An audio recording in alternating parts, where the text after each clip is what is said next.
lives when there's only one problem, when he can just drop that big old bubble on one hero. Now, of course, we do have the double save, and I think that's what it's going to come down to. It's really going to be all about the Dazzle and the Shadow Demon in these fights. And we'll see what they can do. I do think I'm not quite as doomer, you know. I think now we have ways to play these fights out.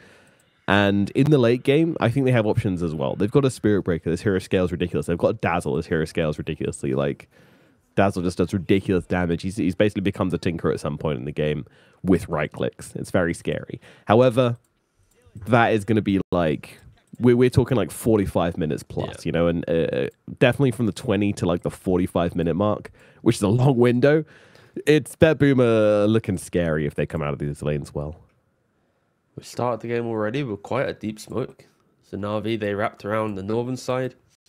We're seeing it pointed out here, and then they now wrap back around. So I think that was the joy of like the last 6 months of the meta, right? It was how did teams approach the bounty runes? Like it started off with just everyone going for 2 for 2, then teams grouped up as 5, and then you had the 5 smokes, and we've kind of hit like a stagnant point where everyone does the same thing now, but this time now, yeah, it's a little bit of trading on the runes and such. Every now and again, someone gets caught, but not very often. It feels like every game you just start with you have a 50-50 chance of either going top side of the map or bottom side of the map, finding the other 5 heroes and brawling. That's basically the start of every game. There's like a small, like a decent chance of just a full team fight before the creeps meet. Which conceptually, if you said that like 3 years ago, people would be laughing at you like, wait, what? What are you doing? But no, it's good.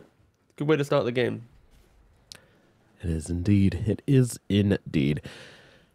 It's looking at these lanes, it's kind of boring. I don't think we're gonna have much happening in this laning phase. Yeah, no, but okay. Let's bring up the energy, all right? Sorry. We're not supposed to say it. Very How great are these lanes, but... Nomad? Oh, these lanes, they are insane. There we go. I can't believe how much fun we're gonna have in this laning phase. That's it. What's your favorite hero? I can't pick a favorite. They're also amazing. You know Muerta. You've done like a Muerta guide. Just say Muerta. We're looking at Muerta right now. Live. Yeah, Muerta is. There we go. Muerta is my best. That's our segue. It's true.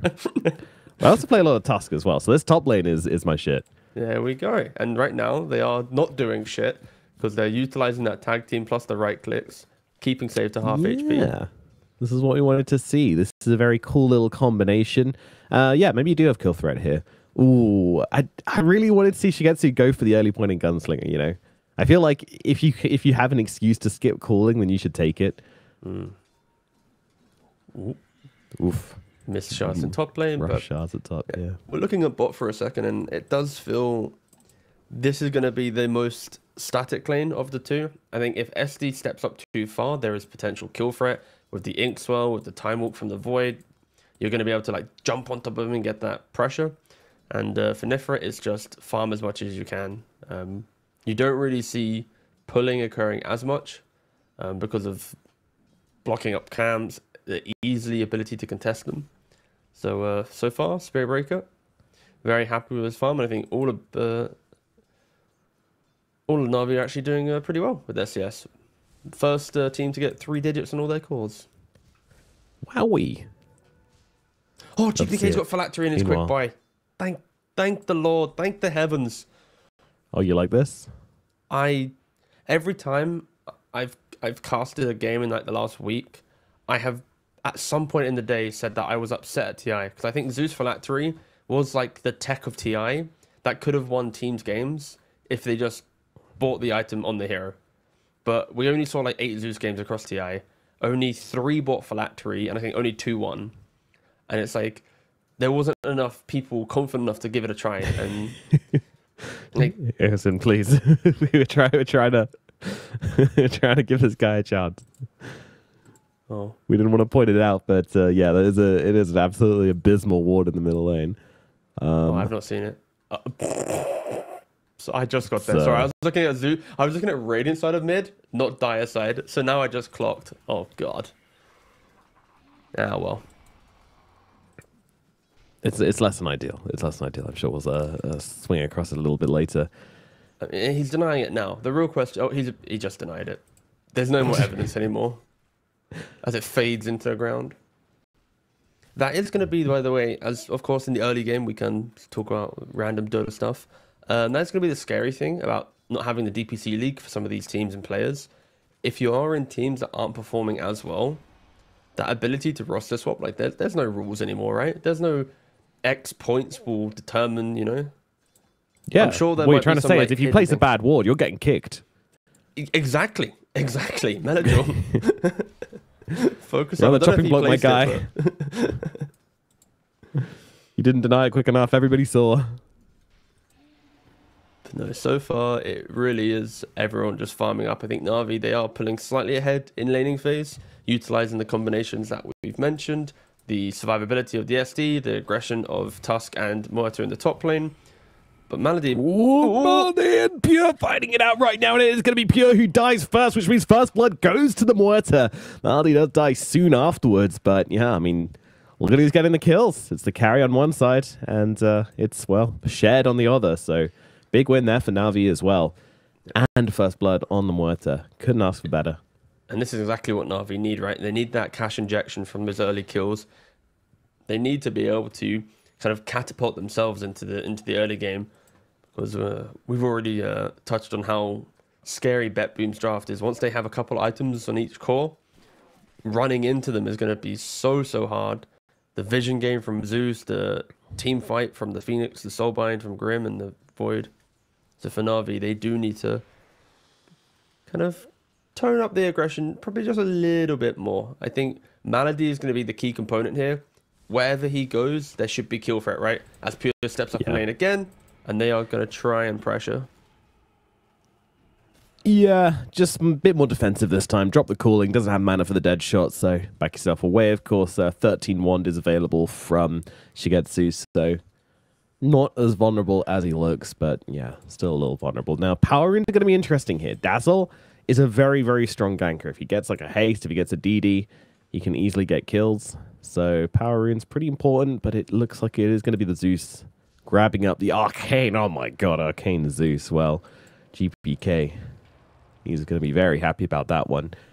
As Days just kind of trading up a little bit with Mr. Toronto Tokyo here. Ooh. Damn! Aggression! Days? Whoa. He's going to survive on 8 HP. My god. All right. I mean, you know, it was an arcane rune, Thunder God's Wrath, but all the same, putting that spell on cooldown and surviving through it, on a supportable things as well, that feels pretty damn good.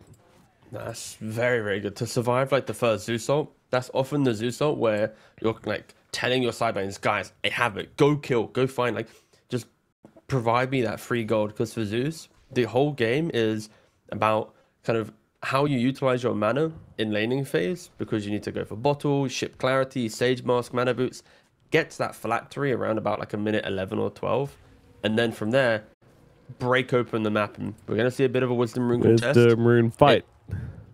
Malady wasn't able to get it in his aggression. Ooh. Nor the shards, and he yeah, has an 8 didn't wand. quite manage the bum shards. I didn't get the deny. Nice try. But yeah, got to work on that bum shards tech, my friend. Of course, Tusk not the most popular hero in the game at the moment, but making a little bit of resurgence in this late patch situation. So, yeah.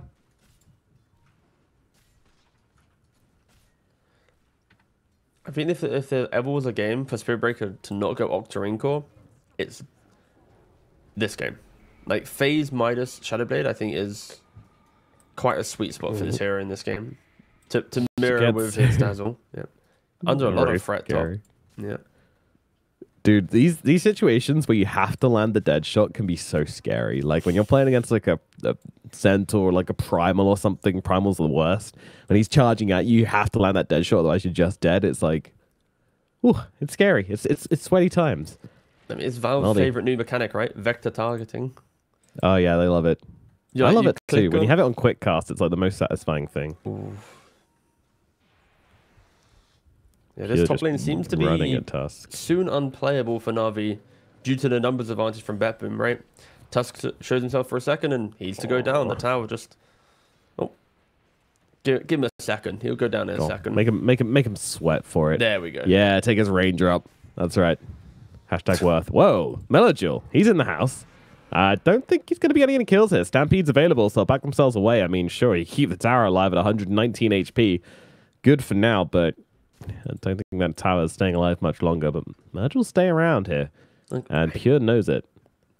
Didn't expect the solo Dazzle to be able to protect the tower, but of course, with the threat of Spearbreaker and potential +1s coming in, then yeah, it seems to be the case. So, unexpected tower defense. It will inevitably fall relatively soon. There's no fortification, and as you mentioned, it's already very low, but yeah. Yeah, just a tiny little pink dude rocking up and scaring them all away, but I think they do have the damage. It depends on if Dazzle wants to ult.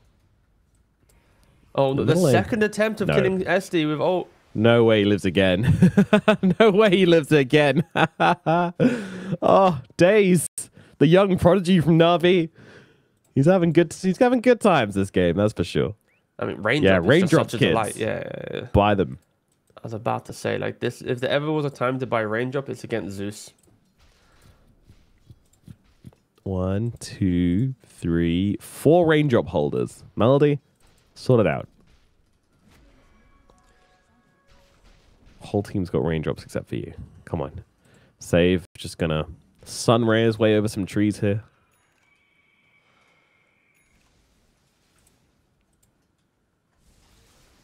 And because of all that, Daze is now level 6.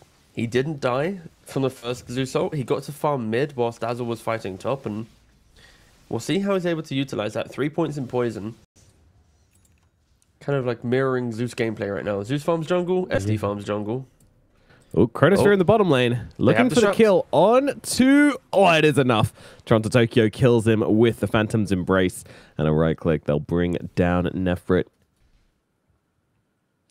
Daze had a 50-50 there, right? It's disrupt his Spearbreaker to time out the bug and then maybe go. But he opted to go for the kind of offensively defensive play. And yeah, does go down. It is the result of Daze's kind of positioning. He is very much in the jungle on this SD rather than playing in the lane.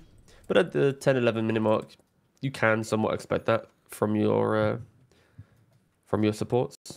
Naturally want to make stacks around this time anyway. Also, quick shout out to my cat as well, who's just taken the nastiest dump, which I now have to sit through for the rest of this cast. So thank you for that. As in the top lane, looking to set up onto the Muerta here. Could be tricky though. Do they have Stampede? They do have it. They also have an egg.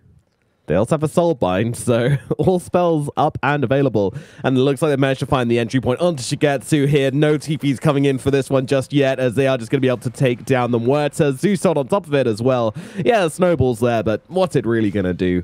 Delay the inevitable. Punches the courier. Oh, the butt shots. Melody, he's been practicing, but it isn't going to make a difference. He is still going to end up going down here, but still cute plays, but not going to make much of a difference. Nice rotation out from BetBoom. Yeah, third time the charm, right, for the Zeus ult. It took a little bit of calibration from GPK to get an ult in, but yeah, they connect the kill, and I think it just felt like the pressure was always going towards the safe lane of Na'Vi, right? And Spearbreaker can't really help out. Dazzle doesn't want to break his farming patterns to TP up unless the fight is like a little bit of a freebie, and because of that, Centaur plus supports and BetBoom, they are setting so much of the momentum right now, for like, especially after Na'Vi had a pretty good laning phase, right? Like Dazzle farmed well, Muerta got those kills, and then it just kind of stagnated a bit. They're trying to go into Face's Void here, but do they have enough stuns? I don't think they do. None. The double damage Dazzle just wasn't interested in that either. He's just dealing with the tower. Melojul has different plans. They are good plans, to be fair. Taking towers are very good. Yeah, true. Love taking towers. Stopping the TPs coming on through. He's also going for the Axe build as well, which I like. I really dislike Dazzles who rush for the Midas when you need tempo coming out from this hero. Like, obviously Midas has got on Dazzle because of bad juju. I get that.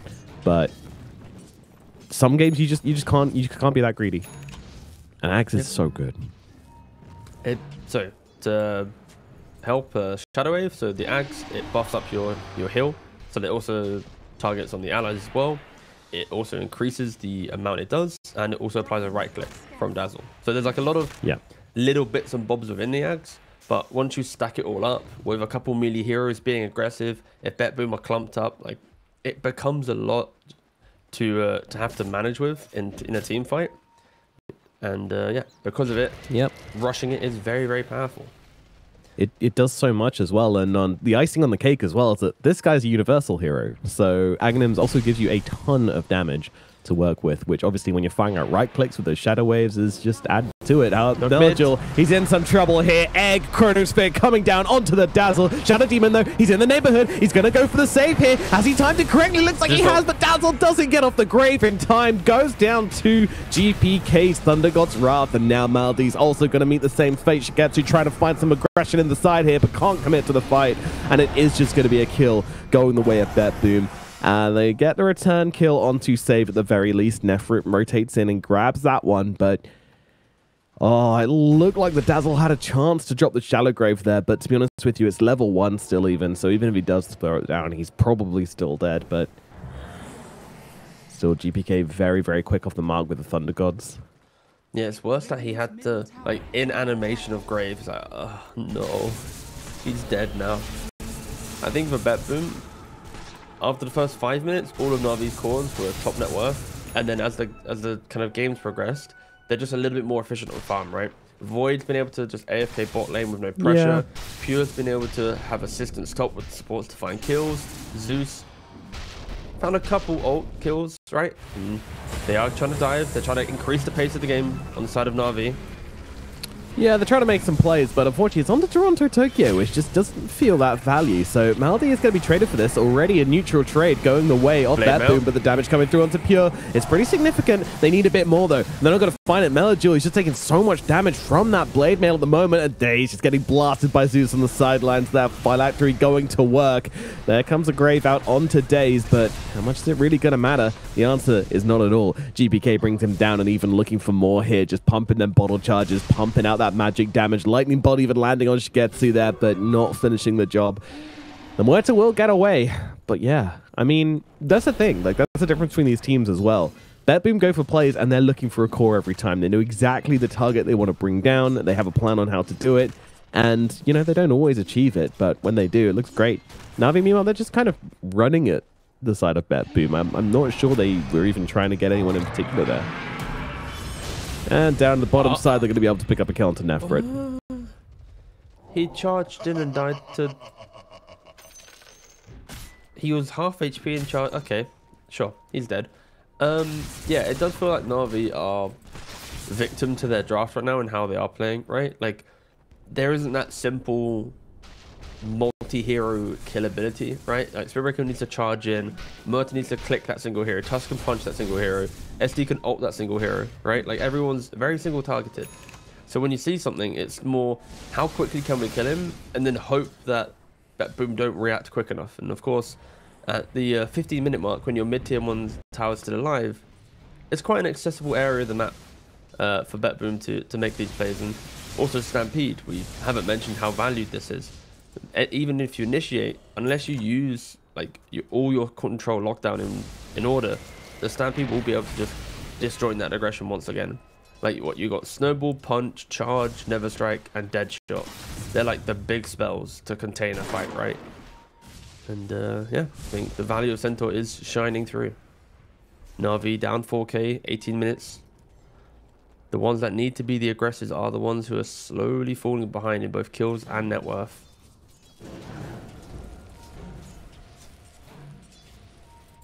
Looks like they're trying to gank Matt full top. Yeah, smoke comes out from the side of BetBoom as well, though, but... Oh, he's going to have to drop the chrono on this one to stop that Nether Strike coming on through.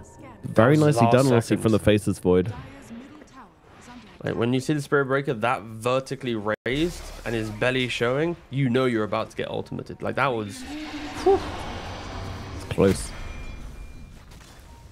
Yeah, very frustrating for Nefrit here as well. He's just really struggling to get into this game, but we see it a lot from Spirit Breakers. You know, you have that Midas. You're looking for your late game timings anyway. You're just to kind of Shitty offlaner at this point in the game, unfortunately.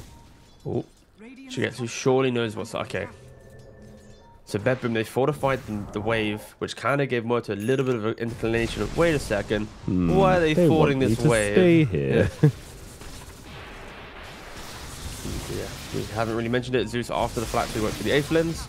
This is kind of a personal choice, I think. Not all Zeus players are going for it, but allowing yourself to get those phylactery procs from your spells without the pressure of being closer to the fight, especially when there's a couple nice jump heroes. You want to be able to play on a little bit more distance, right? Continue the threat, but from a safe point.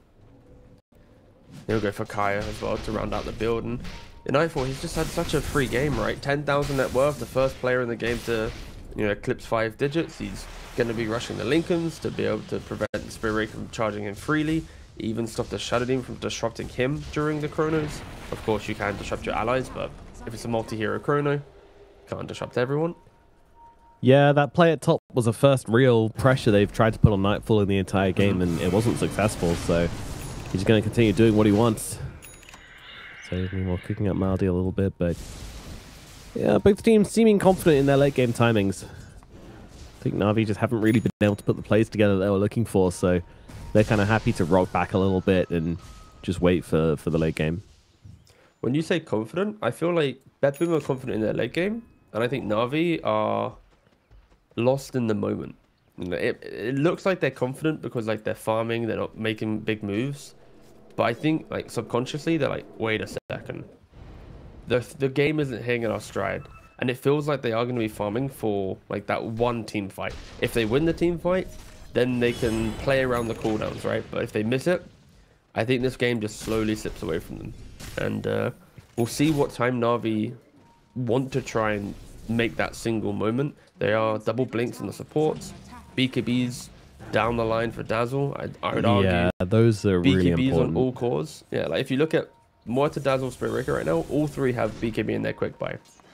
So I'm going to probably say like around 27 minutes is probably Na'Vi's like one shot to try and make a statement in this game. Toronto Tokyo has been seen. Nice shards coming out, and this should be a death for the Grimstroke. Cure going to jump in, get the two-man stun. There is no Pete rotation coming in from the Faceless Void, and that is going to be painful for the Muerta. In fact, they don't even need the Chrono.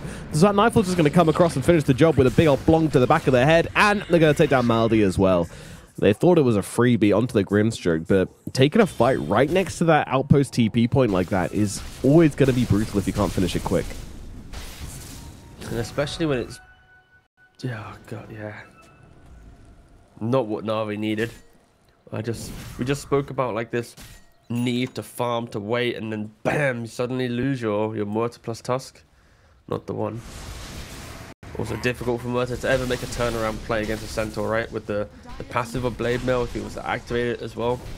With how much HP he has, it's quite difficult in the early stages of the game for Muerta to feel confident actually trying to kill him off. And as a result of all this, the mid tower does fall. Yeah.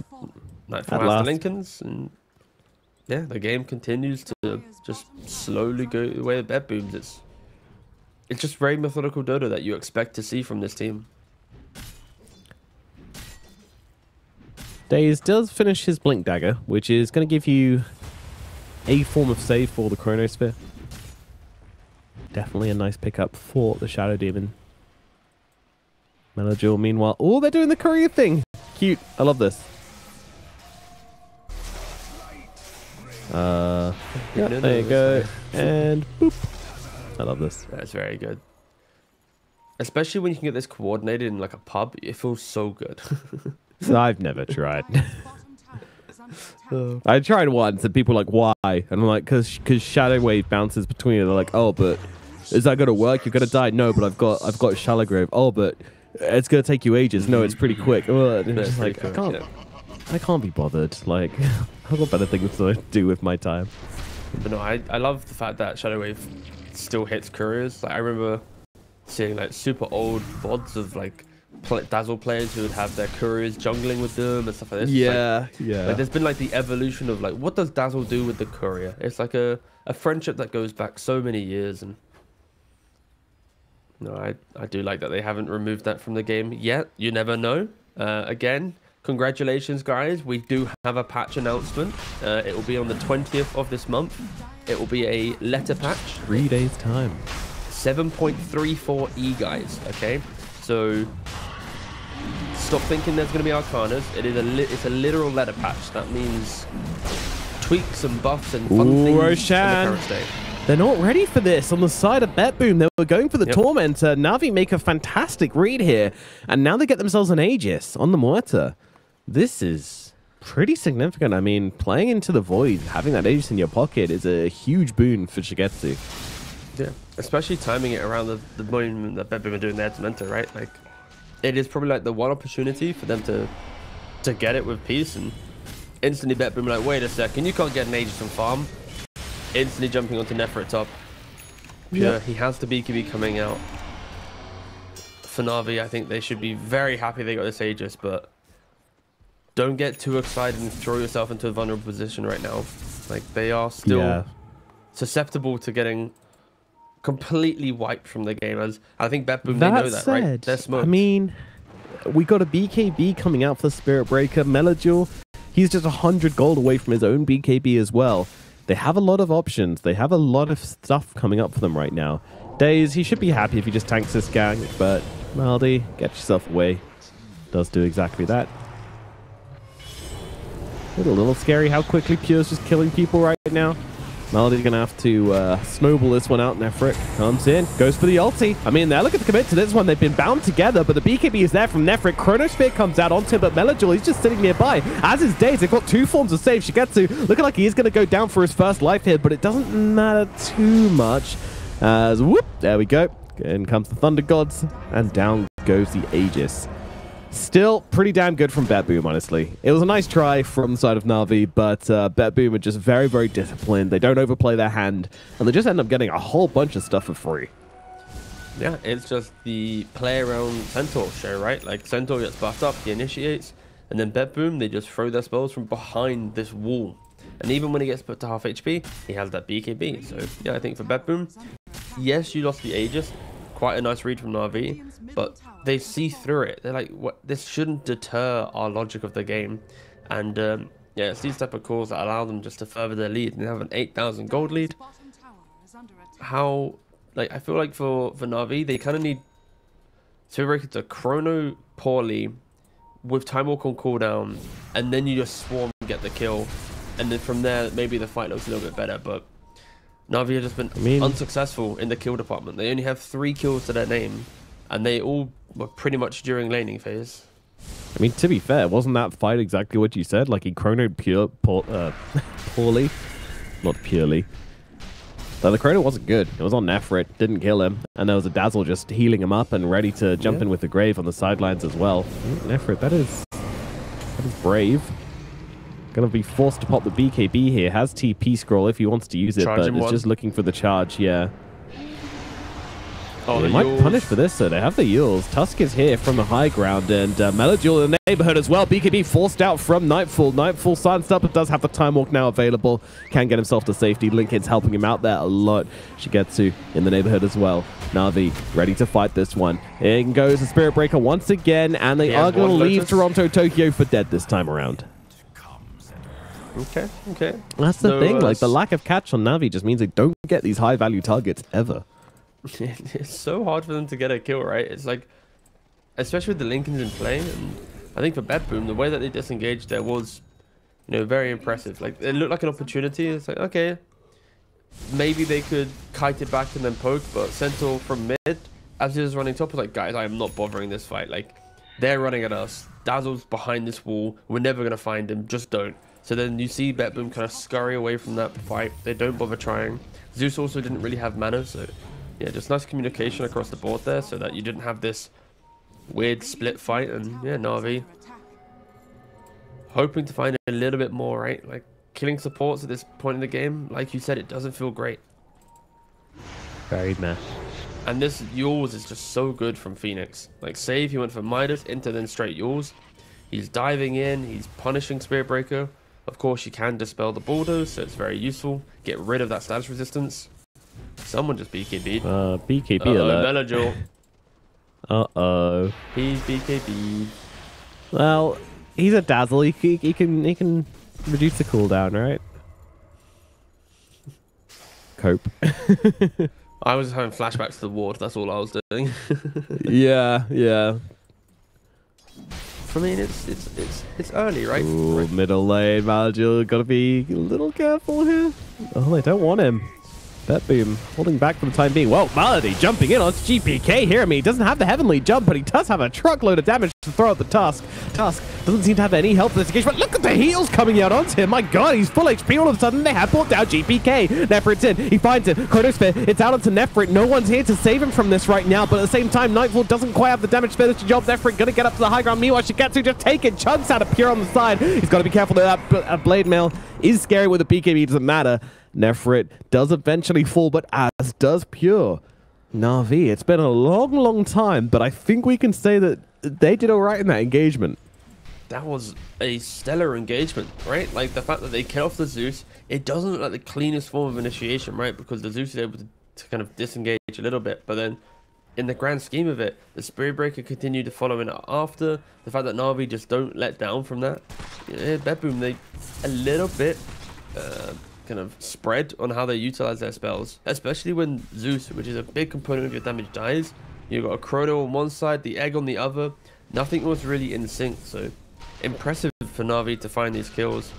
And for BetBoom, you gotta say, at what point do they just group up and smoke as 5 when they have Chrono? Like, when do they make the big team play? They've done a lot of farming, but now half an hour into the game, you kind of expect BetBoom to want to take that fight that will provide them access to the next Roshan. Mjolnir now completes a Nightfall as well, so the damage he was lacking in the previous Chronosphere, now with a Mjolnir plus the 20 talent of plus 95 attack speed during Chronosphere. He shouldn't have issues with that in the future. Heroes will die if they are not saved, but Shigetsu feeling confident, feeling ready to rumble. As is Chrysalis. A lot of damage. And this is the thing. This is like the kind of easy way Na'Vi can play pretty much every tier 2 tower. Just put Shigetsu in the front lines and be behind him. Like, as long as Dazzle and Daze aren't on top of each other, then they have these 3 heroes which can all kind of save each other.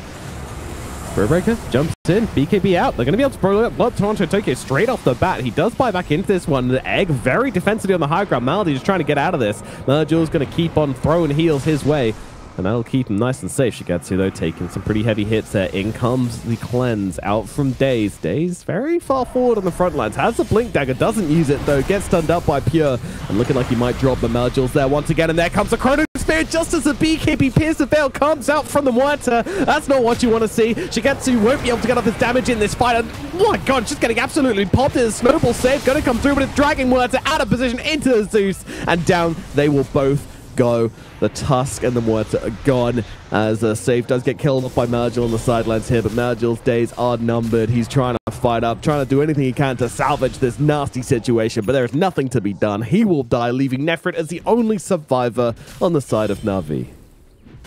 That entire fight could have been so different if the Void was able to clip that Dazzle and that Chrono, right? Like, the fact that he misses him and it becomes a 2-man, not a 3-man, but still for BetBoom, the amount of damage that they can do, right? The support's just free casting the entire time.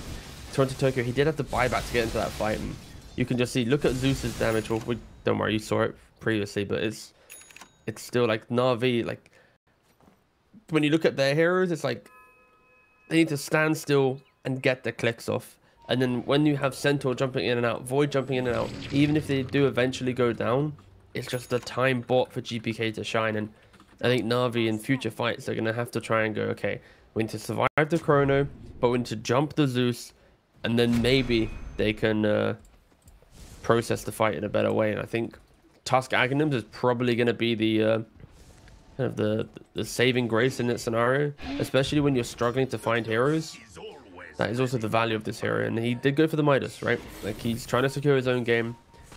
Pretty sure if he can get to Aghs in like the next 10 minutes or so, it will be pretty useful. And Roshan is respawning in 13 seconds. That is the good thing with Na'Vi. The way that they're playing right now even if they are kind of trading their lives, they're dictating when BetBoom are using their chrono to some degree. So because they took the fight earlier, this Roshan, in theory, if they go for it straight away, is advantage them. Yes. It just depends if they want to be that BetBoom quick. are in But the they're not neighborhood. there.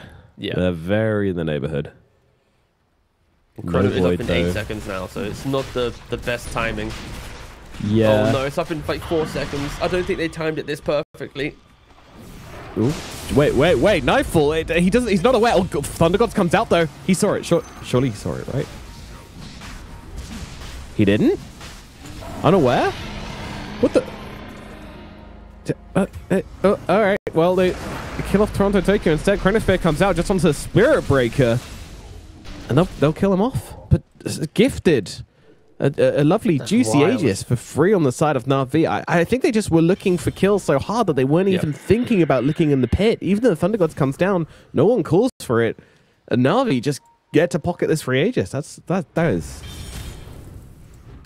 There was not a single ping on the pit after the Thunder Gods, but also, as soon as he popped the ultimate, Void had already time walked from the Twin Gate area to the north. So he'd already positioned for that fight.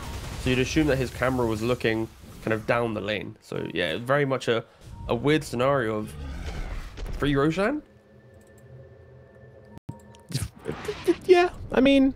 Like, do you think Na'Vi knew that Chrono was that close to being off cooldown? Because normally in a game, right, like you time roughly, right? Chrono, of course, is a very visual spell. So if you have that player who's very quick on the ball and how they time things, you'd know within like 5 seconds or so, right?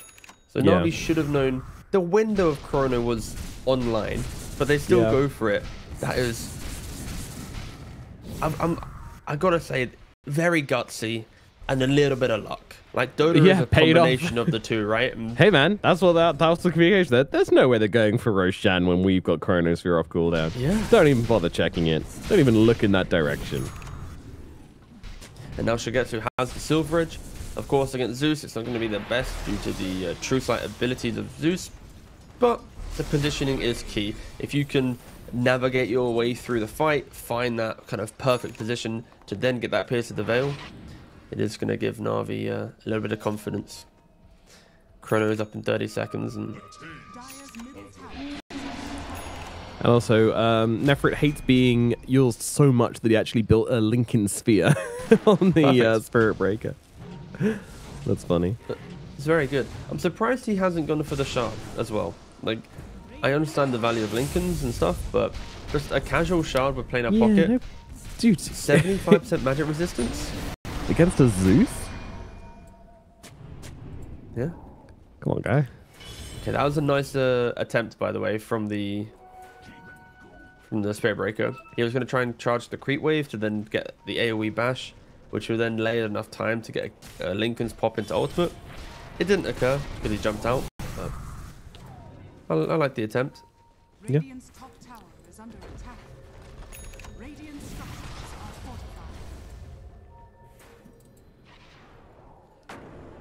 fortified. BetBoom setting up here. I mean, there's so much damage onto the Muerta. Like, you don't want to pop your BKB for just a Zeus firing an Ethereal Blade at you, but he's almost dead just because of this. And yeah, FaZe has to blink himself away. Meanwhile, Spirit Breaker not going for the jump yet, but he's managed to pick himself up a shield rune, so it's going to feel pretty invincible if he does find a way into the fight. But it doesn't look like any fight is brewing here. Not with your Muerta this low. But that's the thing, like, now there's only 1 minute 40 left on the Aegis. Yeah, it does feel like Na'Vi, every time they get an Aegis, it's like, they just prolong their own game. Like, they're not ever able to end the game, but it's like, congrats. You're still in it, lads. And I think the first, like, both Aegises from Na'Vi have been pretty incredible calls, right? Like, the first one to smoke and do it during Tormentor at 24 minutes. The second one to do it during Chrono, like, literally refreshing. It was... some of the shot calling from Na'Vi is very, very on the line, right? Backdooring Ancients, Roshanning under the threat of Chrono. Woo! Nightfall and Nefrit were literally just walking right next to each other, both invisible. They were just hugging. They had no idea. Ooh, Toronto, Tokyo. Once again, always happy just kind of be that frontliner and throws out the sides here onto the Tusk. Shigetsu trying to come around the sidelines. First goes for the D-Warp, but won't find any heroes to fight. Tusk, he gets the snowball off, but likely will be dead here regardless as Nefrit jumps in deep to finish the kill on Toronto, Tokyo. Now the egg comes down. Shigetsu, reason with BKB for this, so is just going to take the death on the Aegis instead. Now, when he comes back, he's going to need some help. Daze looks like he's going to get run down here, and there's a Chrono coming down onto the Muerta. Bye-bye, Muerta. Shigetsu is gone, and it's a clean fight from the side of BetBoom. So yeah, the fact that Muerta was no Pierce to the Veil, no BKB, no damage, Dazzle, What no happened to damage. Dazzle? Oh my god, he just got toasted by the Centaur. That is insane.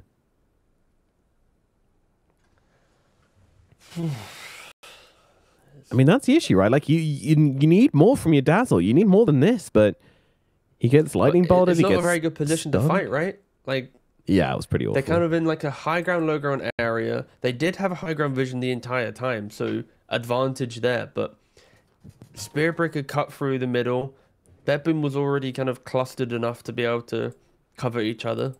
And at that point, Muerta with her Aegis, if she presses her ult, she'll get chronoed and they'll just ignore her. If she doesn't press her ult, she does no damage. Her Aegis goes down, chrono's still up. The same debates in play. Like, it's a really hard game for Muerta to actually want to do anything, because at any minute she's just gonna flop, right? And I think they need to, if Na'Vi are to try and achieve something here, they are going to have to clean up a little bit of their teamfight execution, because right now, of course, into BetBoom, it is punished every single time. And this Centaur, like you said, when he has Heart, Sanj Kaya, BKB Shard, he is a big boy. Like, he slaps. Yeah, it's like 600 damage per double edge. Like, it's not okay, and it's a 3.5 second cooldown. He's about This to is hit an level issue. 25 as well. Which most likely will be the hoof stomp duration. But maybe there's some memes to be had. I want to see an Ags. He is pondering. Just grab your 25 Zeus. talent Centaur. What is it? Come on. I want to see Zeus in a cart, just being wheeled around the fights, free casting. Sounds great. It's annoying. Pure is teasing us right now.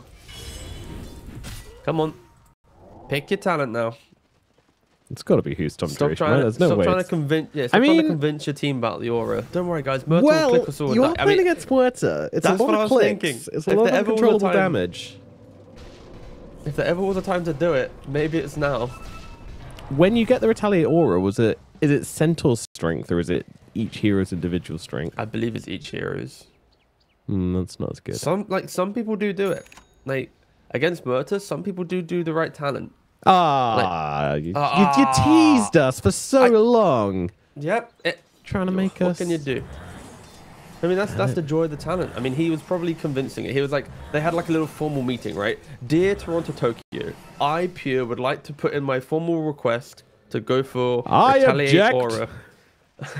Just pick Who's But Stomp, you please, fool. I'm allowed my one Oh. objection as well. You know, like I'm pretty sure Indeed. this was the debate. But Meanwhile, no such shenanigans going on with Nefrit. It's a simple, just take the barrier, move on with life. Life is good. you say that, but 20% mass chance. I think that's kind of sometimes a bit better. I think in this game, when you're behind, the left one feels nice because it's like a little bit of a cushioning. You know, it's that warm blanket on a winter's day to help you out. But I think the right talent in a successful game, going for 20% chance, like I just said, is very useful. And we just saw here, Faces Void does have the refresher. So if team fighting for Na'Vi was hard, it only just got harder. So Yep, throwing backtrack onto that as well, and all of a sudden Nightfall has just this natural inbuilt form of evasion, which Muerta can't really do much about, so that's annoying. Actually, she has a Silver Edge. That certainly helps. Radiant's middle tower is under attack. Now, BetBoom setting up in the bottom side of the map. It will be a Radiant Roshan coming up, and it will have an Ags as well, so They've got that one to play with if they can secure it. Na'Vi, very, very defensive at this point in the game. They realize how far behind they have fallen, and they realize that the only way they can really fight BetBoom is if they know the lay of the land. And unfortunately, they don't know much outside of their own base at the moment. Yeah, because Na'Vi got the last 2 Aegises, right? Like, it's the reason why we're at this 42-minute mark. I think this game easily could have been a slightly quicker game if at any point BetBoom got a single Aegis, and Roshan is respawning in 42 seconds. Like, can something very important to mention fight before the next fight is that Maldi did pick up the Aghanim Scepter on the Tusk, so if he finds Zeus, it could be good, but they immediately find him jumping onto the Tusk. There's the disruption coming out from Daze. He's very far away. Need to be careful. Make sure you can see where this Void is coming in from. Beautiful charge. Going to stun up the Void, but isn't going to matter. They'll throw everything down, but Muerta's just being absolutely blasted. And there's another Chrono Spear coming out from Nightfall. Oh, it's poetic. It's beautiful. Catches just about everyone. Shigetsu and Melajur just taken out. And now the move over towards Daze as well. Oh, Nightfall, that refresher orb doing absolute bits, and they don't want Roshan. They want to smash Na'Vi into the ground. It's been nearly, what, 33 minutes of Na'Vi not being able to take a team fight, right? Like, even the fights that they go poorly, the best thing they got from it was a Roshan, and after that, it's then back to hope, pray, and that's not enough to win a game of Dota. BetBoom, they are methodical, they are decisive, and they just cleanly walk their way through this game, and the refresher, like you said, crushes that fight. They're going to be able to get 2, if not 3 lanes of racks here. The top tier 2 might protect them just a little bit, but Pure is already there. And Spirit Breaker, he's having a bad time. Just dies as well, yeah. No buyback. All right. Ooh, okay, that was over. Like, the fact that if he didn't die, there were relatively short respawns for Na'Vi. Yeah, the game would have continued. That death actually just ends the game. It's kind of sad. Yeah. And Sage wow, the Desolator Phoenix. All right, guess the hero. All right, it's gonna be G. Yeah, I mean, Melajur's a believer, you know? Yeah. Ancient is falling, though, Nightfall so... doesn't care, yeah, it's over. There we go. Wait, Shallow Grave it. Oh, what a shame. Someone's gonna believe.